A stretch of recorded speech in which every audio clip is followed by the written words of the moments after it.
महाराष्ट्र के मुख्यमंत्री देवेंद्र फडणवीस ने कांग्रेस नेता राहुल गांधी के बोस्टन में दिए गए उनके बयान के लिए उन्हें आड़े हाथों लिया है। सीएम फडणवीस ने राहुल गांधी पर अंतर्राष्ट्रीय मंचों पर भारत की लोकतांत्रिक छवि को धूमिल करने का आरोप लगाया है।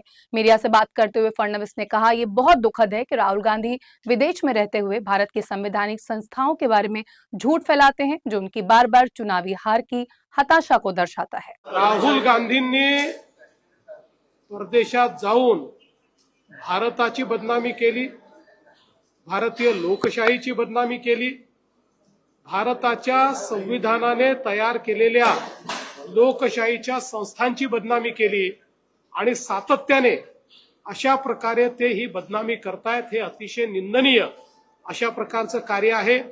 वारंवार निवडणुकांमध्ये हारल्यानंतर त्यांच्या मनावर परिणाम झालेला दिसतो आहे, पण ते एका विरोधी पक्षाचे नेते असताना अशा प्रकारे जर आपल्याच देशाची बदनामी ते विदेशात जाऊन करत असतील तर कुठेतरी त्यांच्याबद्दल संशय निर्माण होतो की ते नेमकं कोणाचा अजेंडा चालवत आहेत।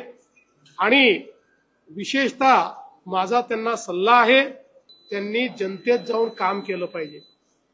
जगभरात फिरून भारताची बदनामी करून त्यांची मतं वाढणार नाहीत। जनतेत जर त्यांनी विश्वासार्हता निर्माण केली तरच त्यांची मतं वाढतील, पण ते करायच्या ऐवजी भारताला बदनाम करण्याचं काम त्यांचं चाललंय। महाराष्ट्रात ते हारले, हरियाणात ते हारले, दिल्लीमध्ये ते हारले। आता मतदान प्रक्रियेवर, मतदान यादीवर त्या ठिकाणी प्रश्नचिन्ह ते निर्माण करतायत। अतिशय बाळबोध अशा प्रकारचा हा प्रकार आहे। त्यामुळे त्यांनी जनतेत जावं आणि भारताची बदनामी करणं राहुल गांधींनी बंद करावं, असं आमचं त्यांना आव्हान आहे।